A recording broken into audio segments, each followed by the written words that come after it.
Je sais pas si vous avez déjà entendu parler du nom James Warner Wallace. C'est un détective dans les homicides, un des plus populaires au monde. J.W. Wallace. Un des enquêteurs les plus spécialisés dans les meurtres non résolus. Les meurtres non résolus sont des mystères que personne a pu résoudre. Ça date parfois de plusieurs décennies.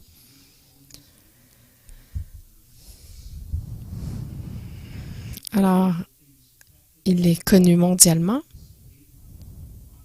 sur Fox, sur Dateline, et il explique comment il résout ses crimes.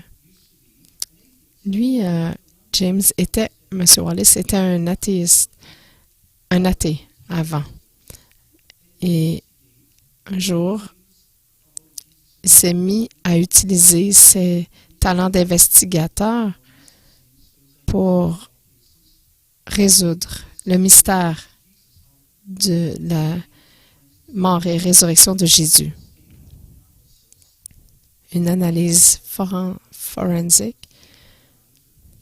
pour savoir ce qui pourrait supporter le cas de la résurrection de Jésus. Et après 6 mois, il a conclu que les évangiles rapportaient vraiment la vérité. Il a dit, l'ensemble des preuves m'a submergé. Lorsque nous essayons de résoudre un crime, nous mettons généralement toutes les preuves sur un tableau blanc et voyons si nous pouvons défendre notre cause. Je n'ai pas eu à le faire ici, l'affaire s'est faite d'elle-même. Et en résultante, James Warner Wallace a donné sa vie à Christ. Il y a une nouvelle série que nous avons commencé il y a 3 semaines. Nous avons révisé, nous avons vu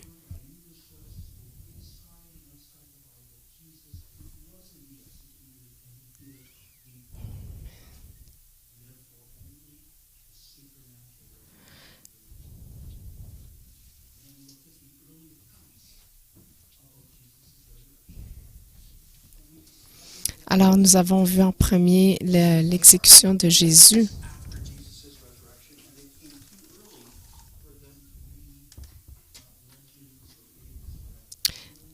Ensuite, nous avons vu les premiers comptes rendus des apôtres, des témoins de première heure.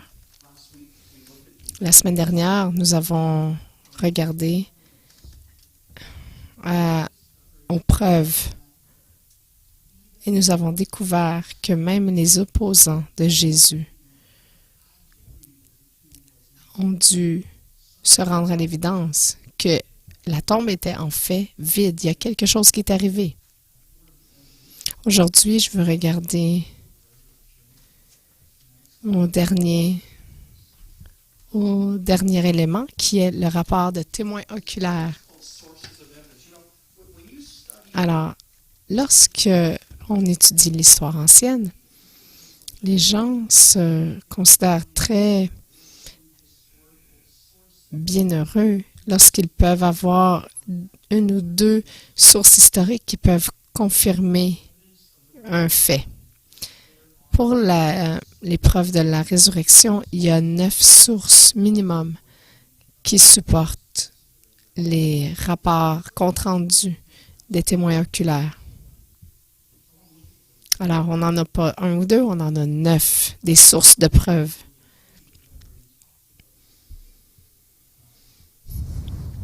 Alors, première source de preuve, c'est le premier credo. On en a parlé il y a quelques semaines. C'est quelque chose qui a été écrit 30 ans après la mort de Jésus, mais ça a été quand même mentionné tout de suite après la mort de Jésus, de façon verbale, orale. Regardez, on le voit Paul le citer ici dans 1 Corinthiens 15, versets 3 à 8. Je vous ai transmis avant tout le message que j'avais moi aussi reçu. Christ est mort pour nos péchés conformément aux Écritures. Il a été enseveli et il est ressuscité le troisième jour, conformément aux Écritures. Ensuite, il est apparu à Céphas, puis aux 12.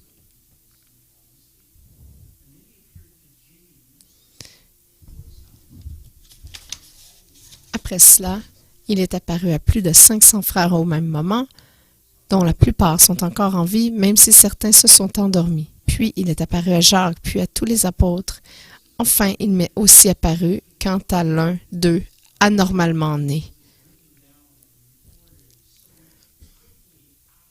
Donc, très rapidement après la résurrection de Jésus, peut-être quelques semaines, on parle de quelques semaines, ça a été passé de personne en personne jusqu'à ce que Paul l'écrive. Ça a été donné à Pierre par un témoin oculaire. Et ils l'ont dit à Paul comme rapport d'un témoin oculaire, comme compte-rendu. Alors, les preuves pour la résurrection sont tellement puissantes que même les érudits juifs ont parfois de la difficulté à réfuter ces allégations. Regardez, on a ici un théologien juif qui s'appelait Pinchas Lapide, qui a travaillé pour reconnaître en 1948-49 la reconnaissance d'Israël. Voici ce qu'il a écrit. Rappelez-vous que c'est un théologien juif. Ce credo peut être considéré comme une déclaration de témoin oculaire. Même s'il était juif, lorsqu'il a commenté ce credo, il a dit que c'était des faits historiques et que dans le rapport des comptes rendus du credo, c'est vraiment un compte rendu de témoin oculaire.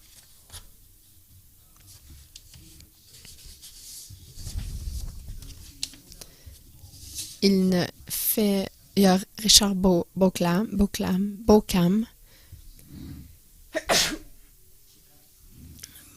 Richard Bauckham qui a dit « Il ne fait aucun doute que Paul cite le témoignage de ceux qui ont bénéficié d'apparence de la résurrection. »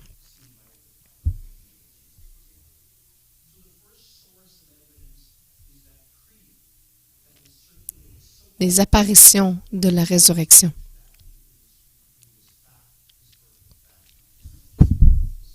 Alors, il s'agit vraiment de faits historiques. Ce n'est pas une légende. Deuxième source de preuve, autre que le premier credo. On a le témoignage de Paul qui était sur la route de Damas. Il est allé chez les apôtres et il les connaissait personnellement. Rappelez-vous, c'est environ 1 an ou 2 après la mort, la résurrection de Jésus. Paul persécutait les chrétiens.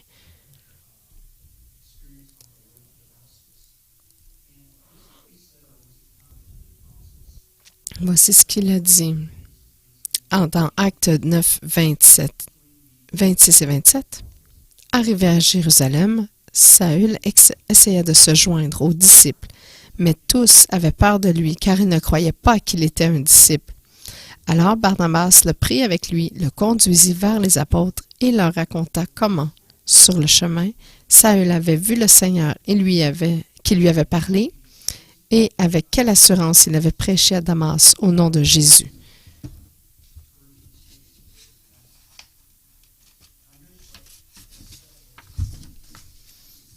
Regardez ce que Paul dit de sa relation avec les apôtres. Dans 1 Corinthiens 15, verset 11. « Ainsi donc, que ce soit moi ou que ce soit eux, voilà le message que nous prêchons et voilà aussi ce que vous avez cru. » Ils étaient en accord que Jésus était ressuscité des morts.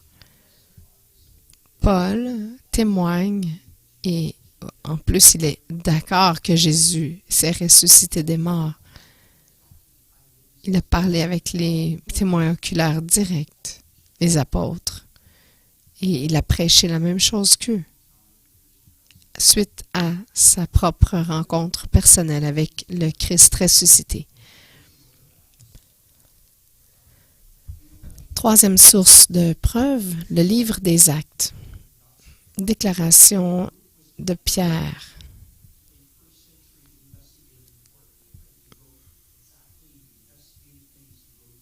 Luc a écrit le livre des Actes. Il a écrit ce qu'il a vu, ce qu'il a appris en tant que témoin oculaire. Il a voyagé avec Paul dans son deuxième ou troisième voyage missionnaire. Alors même les historiens sceptiques sont d'accord que le livre des Actes contient des enseignements précis et exacts sur la vie de Jésus. Même les historiens s'entendent là-dessus. Alors, ce qu'il enseignait, c'est que Jésus est ressuscité des morts. Laissez-moi vous donner un ou deux exemples là-dessus. 2 semaines après que Jésus a été exécuté, Pierre se lève dans cette même ville et il dit,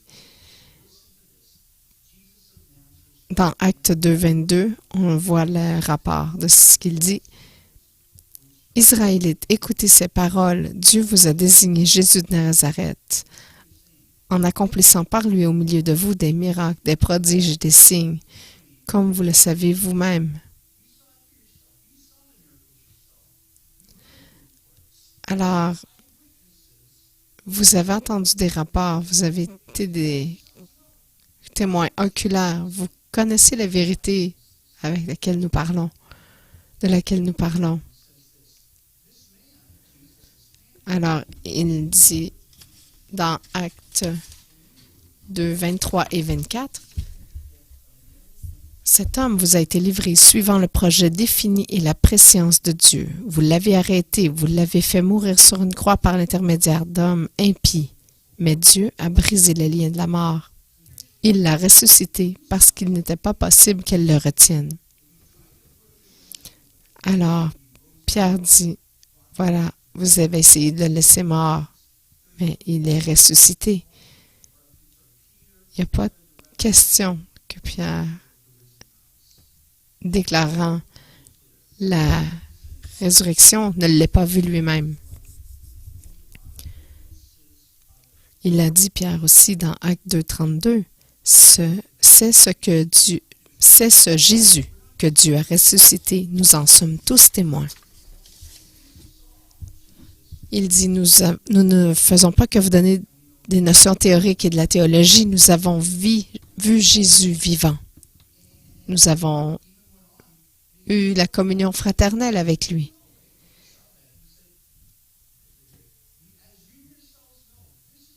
Alors, voici ce que vous connaissez. Qu'allez-vous faire avec ça maintenant? Vous connaissez la fin de l'histoire. Maintenant, il défie les gens de donner leur vie à Jésus. Et il y en a 3000 là-dessus qui le font. Il y avait des témoins oculaires là-dessus. Et ils ne pouvaient plus se rendre aveugles à l'évidence. Ils connaissaient la vérité que Pierre partageait. On voit aussi les déclarations de Paul comme source de preuve. Regardez dans Acte 13, versets 30 et 31.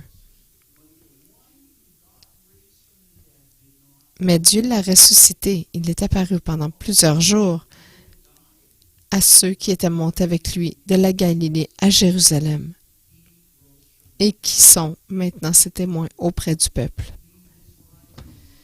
Son corps n'a pas vu la pourriture parce qu'il est ressuscité des morts. Pendant plusieurs jours, il a été vu par ceux qui traversaient de Galilée à Jérusalem.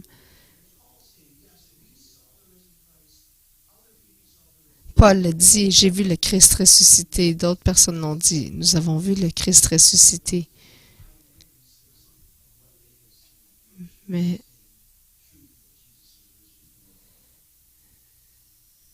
ils ont tous vu la même vérité, que Christ était ressuscité des morts.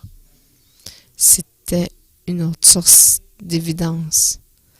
La quatrième, cinquième, sixième et septième source de preuve vient des évangiles. Dans Matthieu, Marc, Luc et Jean, chaque évangile déclare ouvertement que Jésus est ressuscité des morts. Comment est-ce qu'on peut le savoir? Encore une fois, Craig Evans dit qu'il y a tout lieu de conclure que les évangiles ont relaté de manière juste et précise les éléments essentiels des enseignements de Jésus, la vie, la mort et la résurrection. Ils sont assez tôt, ils sont enracinés dans la bonne direction qui retourne à Jésus et au premier peuple. C'est pas des histoires d'il y a 100 ans que les gens ont écrit comme ils pouvaient. Plutôt, la Bible était déjà connectée par tous ces comptes rendus de témoins oculaires.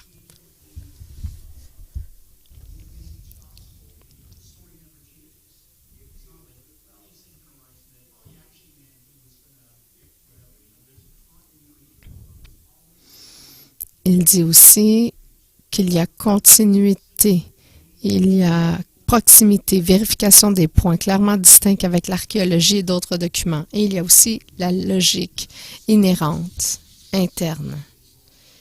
Craig Evans a cité cela en défense de Jésus.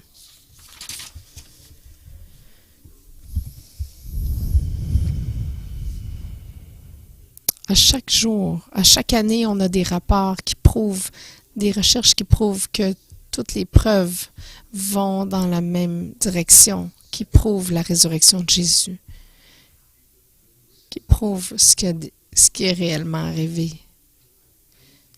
Jésus a dit, quand ce temple sera détruit, je vais le reconstruire en 3 jours. Mais ce n'est pas une image. Il voulait dire le temple. Il voulait dire un contenu logique et qui se tenait en lui-même. Il y a 7 documents différents jusqu'à maintenant qu'on a vus qui supportent les preuves qu'il y a eu des témoins oculaires à la résurrection de Christ. Ils sont tous du Nouveau Testament, oui, je vous l'accorde, mais il y a aussi des sources de l'Ancien Testament il y a des gens comme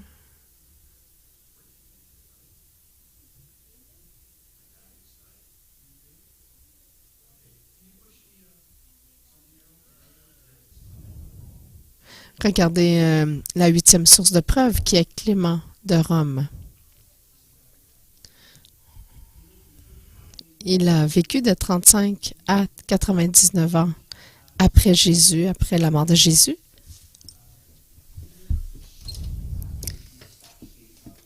Il a vécu très, très peu de temps après la résurrection de Jésus. Et il a eu des discussions personnelles avec les apôtres. Voici ce que Irénée a dit, un historien, dans son livre « Contre les hérésies ». On pourrait dire que cet homme, depuis qu'il a vu, parce qu'il a vu les apôtres bénis et converser avec eux, a encore la prédication des apôtres résonnant dans ses oreilles et leur tradition devant ses yeux. Il a écouté pendant plusieurs heures leur témoignage. Il il pouvait encore entendre les paroles des apôtres résonner dans ses oreilles. Alors, Clément de Rome connaissait intimement ce que les apôtres disaient sur la résurrection. Clément a été ordonné par l'apôtre Pierre lui-même. C'est vraiment une relation très proche qu'ils avaient ensemble. Clément a écrit à l'Église de Corinthe dans ce premier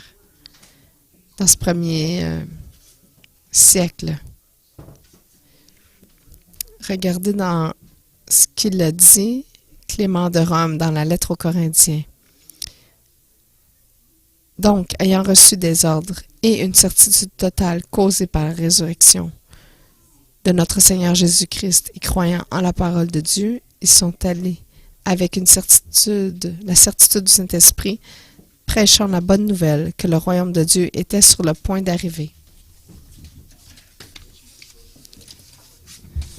Il y a une dernière 9e source de preuve qui est Polycarpe, qui a vécu 69 ans après la mort de Jésus-Christ jusqu'à 155 ans. Il était un évêque du 2e siècle. Il a été instruit par les apôtres et a conversé avec beaucoup de gens qui avaient vu le Christ. C'est ce que Irénée, l'historien chrétien, dit.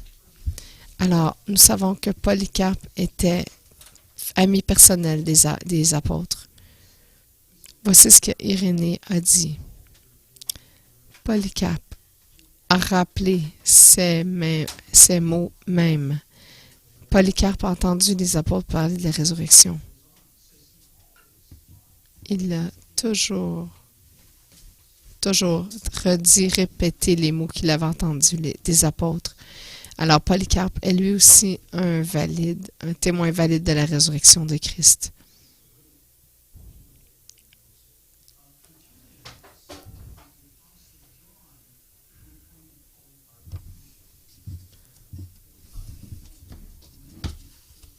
C'était un homme qui a été ordonné évêque par un des apôtres et qui a entendu les récits tout récents.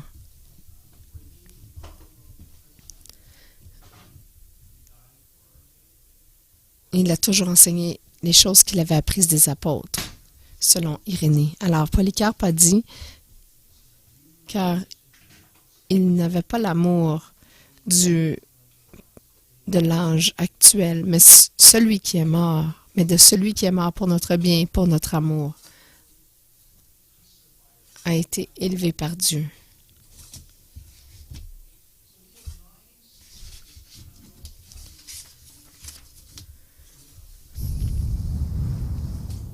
« 500 personnes ont vu Jésus vivant après sa résurrection. Tous ces témoins oculaires étaient tous là. Ils auraient pu dire « Non, non, non, c'est un mensonge, c'est pas arrivé. » Mais, vous voyez, c'est pas arrivé. Il y a eu ça, mais il y a eu non seulement un support, mais ils sont morts pour cette vérité-là.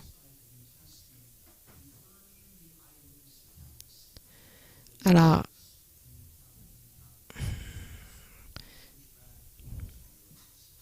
ça a transformé la vie. Tout de suite après la crucifixion de Jésus, les disciples se cachaient dans la peur. Lorsqu'ils ont vu Jésus ressusciter des morts, ils ont été soudainement changés. Ils ont proclamé avec audace que Jésus était vivant, qu'il était en fait le Fils de Dieu, qu'il est mort, ressuscité des morts. Et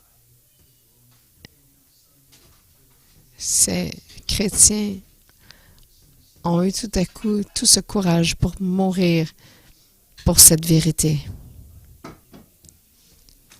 On a même des gens encore aujourd'hui qui sont prêts à mourir pour ce qu'ils croient. Il y a encore des martyrs, il y a des gens qui acceptent de mourir encore.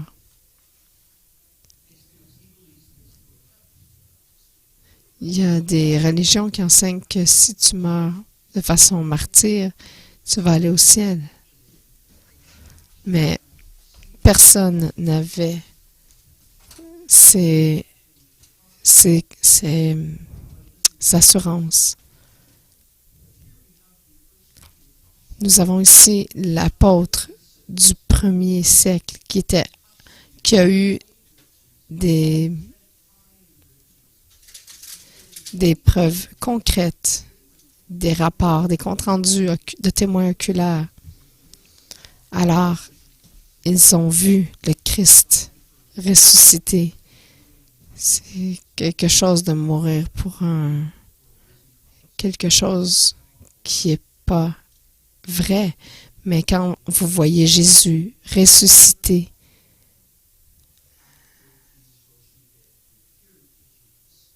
après sa résurrection, il a apparu à Jacques.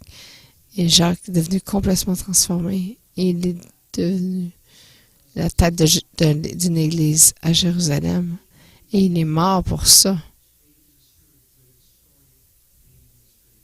Ils connaissaient pas seulement la théorie, mais ils ont vécu la résurrection de façon pratique. Ils étaient prêts pour mourir, à mourir pour cette vérité.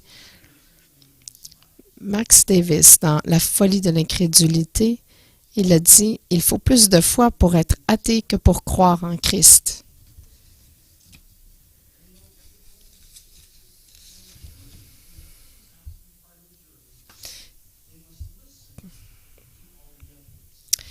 Quand quelqu'un est demandé pour être sur un jury, il doit écouter toutes les preuves. Il doit évaluer chaque chose qui est dite, qu'il voit, qu'il entend. Et ça finit pas là. Le jury a ensuite la responsabilité de donner un verdict. Ils peuvent pas juste faire « Wow, c'est vraiment une belle histoire, une bonne histoire. »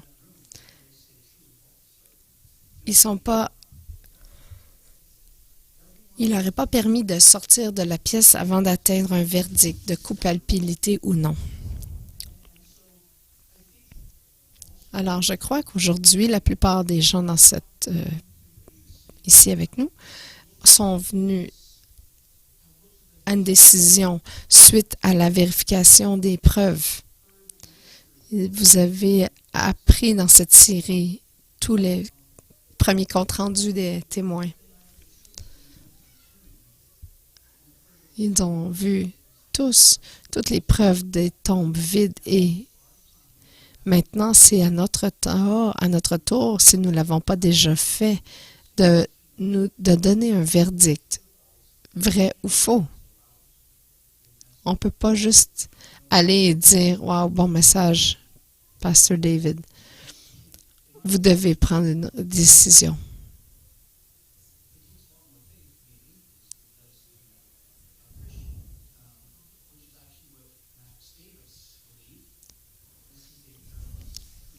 Max Davis était un journaliste qui a grandi dans une église, mais qui était un peu tiède, et il est devenu sceptique.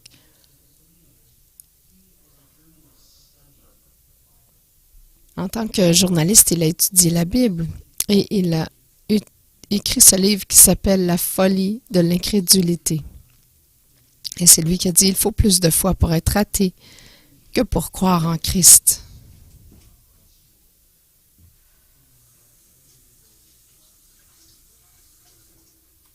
C'est vraiment un très bon livre qui regarde dans des témoignages, des données historiques et archéologiques.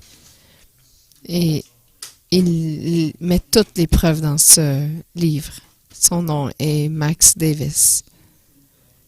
Il est venu à la même vérité que nous devrions tous avoir. C'est pas de la mythologie, c'est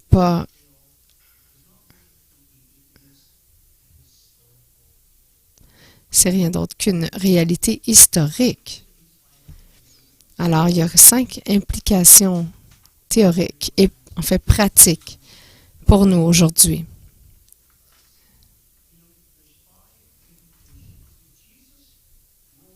Si Jésus est ressuscité des morts, selon ce que les preuves nous racontent, ça fait 5 implications pour nous aujourd'hui.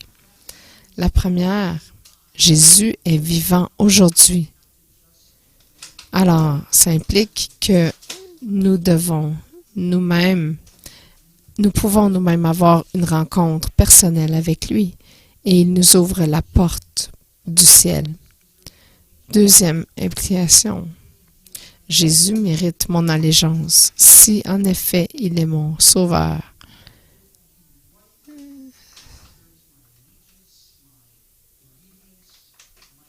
il mérite mon adoration, mon allégeance, ma fidélité. Ces enseignements sont des vérités bibliques sur lesquelles je peux bâtir ma vie. Troisième implication, Jésus est mon standard moral.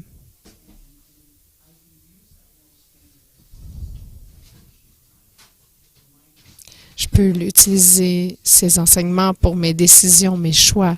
Je dois baser ma morale sur sa morale, pas la mienne. Il met le standard lui-même.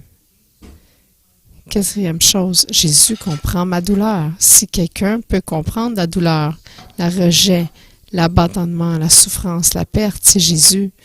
Alors si je vais à travers quelque chose, Jésus peut être ma source de confort, mon encouragement.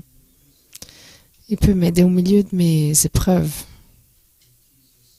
Dernière chose, si Jésus est effectivement mort, ressuscité des morts, il sait ce qui est le mieux pour moi. S'il m'aime autant que lorsqu'il a démontré son amour pour moi sur la croix, il doit avoir mon meilleur intérêt au cœur. Dans sa mort, il avait besoin d'avoir notre meilleur intérêt à cœur. On n'a rien à perdre et tout à gagner en engageant ma vie à la sienne. Je sais que ce sera la meilleure chose pour ma vie. Alors, si jamais vous n'avez pas accepté, rejoint un verdict pour l'instant, avez-vous répondu? Avez-vous confessé vos péchés? Avez-vous reçu son sacrifice pour vous, pour vos péchés? Avez-vous reçu le cadeau gratuit de la vie éternelle en Christ? Ce cadeau qu'il a acheté pour vous sur la croix pour payer pour tous vos péchés. Passé, présent et futur. Si vous n'avez pas encore atteint un verdict, faites-le. Cherchez, atteignez un verdict et répondez à son invitation. Comment est-ce qu'on en accueille ce qu'il a fait pour nous? C'est facile, comme A, B, C, D. A. Admettre que Jésus est en effet la seule voie vers le salut et que nos cœurs sont complètement perdus sans lui. B. Croire que Jésus est mort sur la croix pour nos péchés et est ressuscité des morts pour notre liberté. C. Confesser. Confesser Jésus comme notre Seigneur et Sauveur personnel, le nouveau leader de nos vies.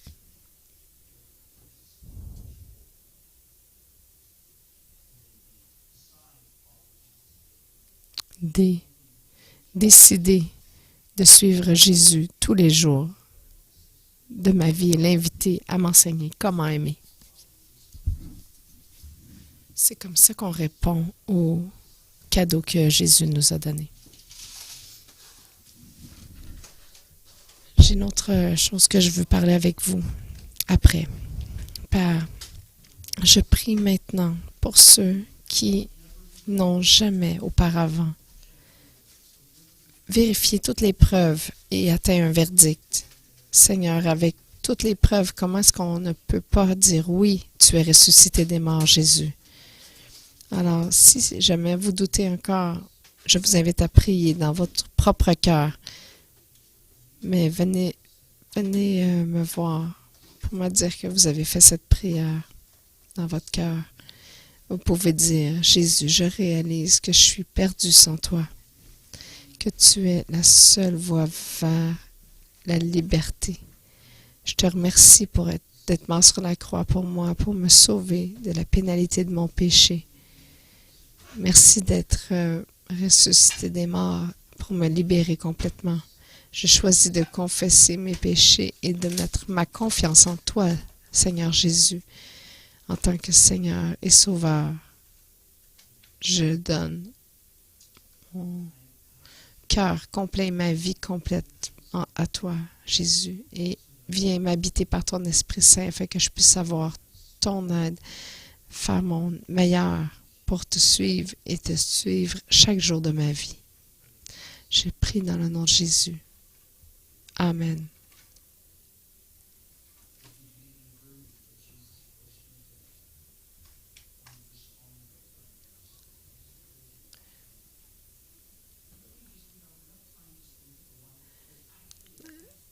Il y a une preuve que j'ai pas parlé avec vous qui est la 5e. Mais c'est une 5e preuve, c'est ça, qui est seulement disponible pour les gens. Une fois que vous avez dit, Jésus, viens dans ma vie, deviens mon Seigneur et Sauveur. Et cette preuve, cette source de preuve est appelée l'expérience personnelle. C'est la réalité que je peux, moi, expérimenter Jésus chacun des jours de ma vie. Je peux expérimenter la puissance de la résurrection.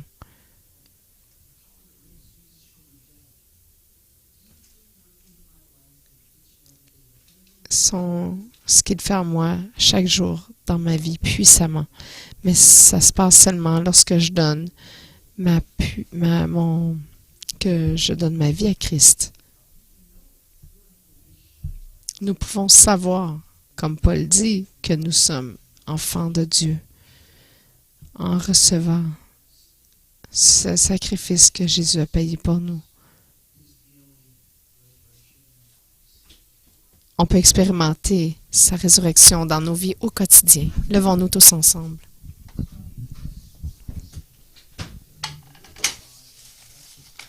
Ça a été écrit par un homme, un baptiste qui était très calé en théologie. Et alors que je vous la lis, vous allez dire, oui, c'est vrai, il y a une 5e preuve de la résurrection. Et c'est l'expérience au quotidien que je peux avoir moi-même. La voici, je vous la lis. Je sers un sauveur ressuscité. Il est dans le monde aujourd'hui. Je sais qu'il vit, quoi que puissent dire les hommes. Je vois sa main de miséricorde. J'entends sa voix de joie. Et juste au moment où j'ai besoin de lui, il est toujours proche.